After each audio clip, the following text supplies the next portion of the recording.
আপনি কি উচ্চ রক্তচাপে আক্রান্ত? আপনার কি হাই ব্লাড প্রেশার রয়েছে? আপনার কি উচ্চ কোলেস্টেরল রয়েছে? বিভিন্ন জায়গায় ঔষধপত্র খাচ্ছেন, প্রেশারের ওষুধ খাচ্ছেন, তারপরও আপনার এটা কি নিয়ন্ত্রণে আসছে না? আমি আপনাদের এমন কিছু তথ্য এই ভিডিওতে শেয়ার করব। মাত্র ৭ দিনের ভিতরে যদি আপনার এই সমস্যার সমাধান না হয়, আপনি কমেন্টে লিখবেন। ভিডিওতে এমন কিছু রেমেডি আপনাদের সঙ্গে আমি শেয়ার করতে চলেছি, যেটি প্র্যাকটিক্যালি প্রমাণিত। আপনি যদি উচ্চ রক্তচাপে আক্রান্ত হন, আপনার যদি উচ্চ কোলেস্টেরল থাকে, আপনার যদি হাই প্রেশার থাকে, প্রত্যেকটির একটা প্রাকৃতিক সমাধান এই ভিডিওতে আপনি খুঁজে পাবেন।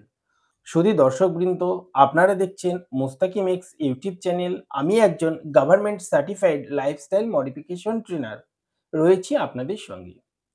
আজকে আমি আপনাদের উচ্চ রক্তচাপ, হাইপারটেনশন, কোলেস্টেরল ইত্যাদি বিভিন্ন সমস্যায় যারা জর্জরিত এবং বিভিন্ন ওষুধপত্র গ্রহণ করার পরও তারা সমাধান খুঁজে পাচ্ছেন না, এই ভিডিওতে তাদের জন্য এমন কিছু তথ্য আমি শেয়ার করতে চলেছি।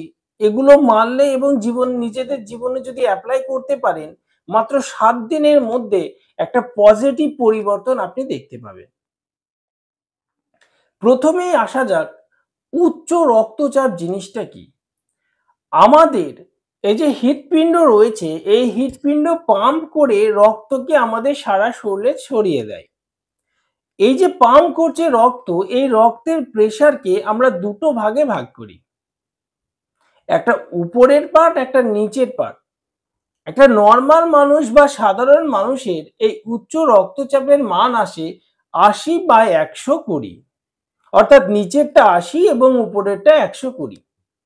কিন্তু এই মানটা যখন ৯০ এবং ১৪০ বা তার উপরে চলে যায়, অর্থাৎ নিচেরটা ৯০ এবং উপরেরটা ১৪০ বা তার উপরে, তখন ওই ব্যক্তিকে উচ্চ রক্তচাপে আক্রান্ত বলে আমরা ধরে নিই। তবে আপনি নরমাল মানুষ রয়েছেন, আপনি বিভিন্ন জায়গায় দৌড়াদৌড়ি করে আসলেন এবং খেলাধুলো করার পর যদি আপনি প্রেশারটা মাপেন, তাহলে কিন্তু আপনার এই যে মানে আপনার যে রিডিং আসবে সেটা কিন্তু ভুল আসতে পারে। আপনি যখনই এই প্রেশারটা মাপবেন তখন আপনাকে শান্তশিষ্টভাবে বসতে হবে।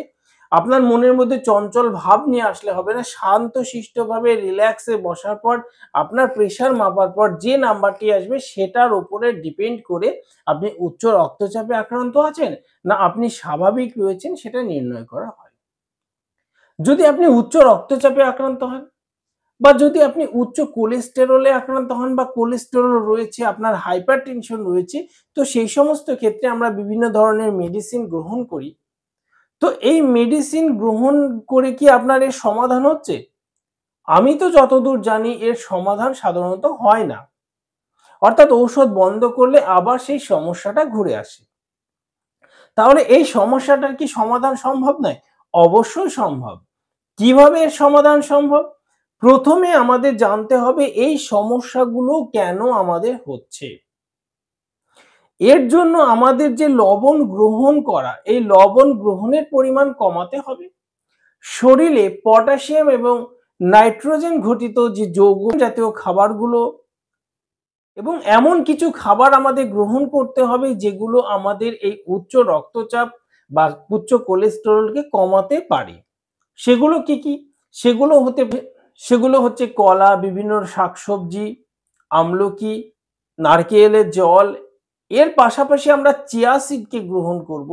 এই চিয়া সিড এমন একটা উপাদান যেটাতে রয়েছে, আমরা চিয়া সিড গ্রহণ করব। এই চিয়া সিড এমন একটি উপাদান যাতে রয়েছে পর্যাপ্ত পরিমাণের ওমেগা 3, যেটা আমাদের এই উচ্চ রক্তচাপ, কোলেস্টেরল ইত্যাদি বিভিন্ন রকমের হার্ট ডিজিজ সংক্রান্ত সমস্যার খুব দ্রুত সমাধান করতে পারে। তো এর পাশাপাশি আমাদের যে উচ্চ রক্তচাপ, এই উচ্চ রক্তচাপটাকেও কমাতে বা ইউটিলাইজ করতে পারে এই চিয়া সিড। এইগুলো আমাদের গ্রহণ করতে হবে এবং আমাদের পর্যাপ্ত ঘুম করতে হবে। ডিপ্রেশন, টেনশন, দুশ্চিন্তা এগুলোকে কমাতে হবে। এর জন্য কিছু এক্সারসাইজ রয়েছে এই চ্যানেলে। এই আমাদের মানসিকভাবে বিভিন্ন রকমের দুশ্চিন্তা, ডিপ্রেশন কমানোর জন্য যে এক্সারসাইজ গুলো রয়েছে, সেই এক্সারসাইজ গুলো প্র্যাকটিক্যালি আমি করে দেখেছি। সেগুলো যদি আপনারা শিখতে চান, জানতে চান, উপরের আই বাটনে লিংক দেওয়া রয়েছে, এখান থেকে আপনারা দেখে নিতে পারেন। এর পাশাপাশি আমাদের শ্বাস-প্রশ্বাসকে মনোযোগ সহকারে গ্রহণ এবং বর্জন এটা করতে হবে। সকালবেলা আমাদের চেষ্টা করতে হবে বা দিনের যেকোনো সময় যখন আমরা একটু সময় পাবো অন্তত কিছুটা সময় হাঁটার জন্য অন্তত ১৫ থেকে ২০ মিনিট আমাদের হাঁটতে হবে এবং হাঁটতে হবে আমাদের জিগজ্যাগ সিস্টেমে এবং আমাদের পর্যাপ্ত জল পান করতে হবে এবং আমরা যে সমস্ত জাঙ্ক ফুড জাতীয় খাবার যেমন প্রসেস ফুড, প্যাকেটজাত খাবার সে এর পাশাপাশি সাদা আটা, সাদা চাল এগুলোকে আমাদের এভয়েড করতে হবে। আমাদের এভয়েড করতে হবে বিভিন্ন ধরনের চিনি ও চিনি জাতীয় পদার্থগুলো, কোল্ড ড্রিংকস ইত্যাদি আমাদের এভয়েড করতে হবে। আমাদের গ্রহণ করতে হবে সবুজ প্রকৃতিতে পাওয়া যায় যে সমস্ত খাবার সেইগুলো যেগুলো পাওয়া যায় সেইগুলোকে আমাদের ইনটেক করতে হবে। আমাদের শরীরের ওজন যদি অত্যধিক হয় সেই ওজনটাকে আমাদের ম্যানেজমেন্ট করতে হবে অর্থাৎ ওজনটাকে কমাতে হবে। এর পাশাপাশি আমরা সকালবেলা ঘুম থেকে উঠে যদি সম্ভব হয় একটু ঈষদুষ্ণ গরম জলের সঙ্গে একটু লেবু রস মিশিয়ে সেটা আমাদের সেবন করতে হবে এবং রাত্রিবেলা ঘুমাতে যাওয়ার আগে অন্তত ৩ থেকে ৪ ঘন্টা আগে আমাদের লাস্ট খাবার গ্রহণ করতে হবে এবং সেই খাবারটাকে লাইট রাখতে হবে। সবথেকে ভালো হয় সূর্য অস্তের আগেই বা সূর্য অস্তের সময়েই আমাদের লাস্ট খাবার গ্রহণ করা এবং আমাদের ঘুমটাকে পর্যাপ্ত রাখতে হবে। এর পাশাপাশি যে কিছু এক্সারসাইজ রয়েছে সেগুলো আপনারা যদি জানতে চান কমেন্ট করবেন। আপনাদের জন্য স্পেশালি প্র্যাকটিক্যালি সেই এক্সারসাইজ গুলো দেখানো হবে। আপনারা যদি এই সিস্টেম মেইনটেইন করতে পারেন তাহলে আমি আপনাদের নিশ্চয়তা দিতে পারি আপনি মাত্র ৭ দিনের ভিতরে আপনার শরীরের মধ্যে একটা পরিবর্তন দেখতে পাবেন এবং ৭ দিন পর আপনি প্রেশার মেপে দেখবেন যে আপনার যে প্রেশার যেটা থাকতো সেটা ন্যাচারালি আপনার কমতে শুরু করেছে।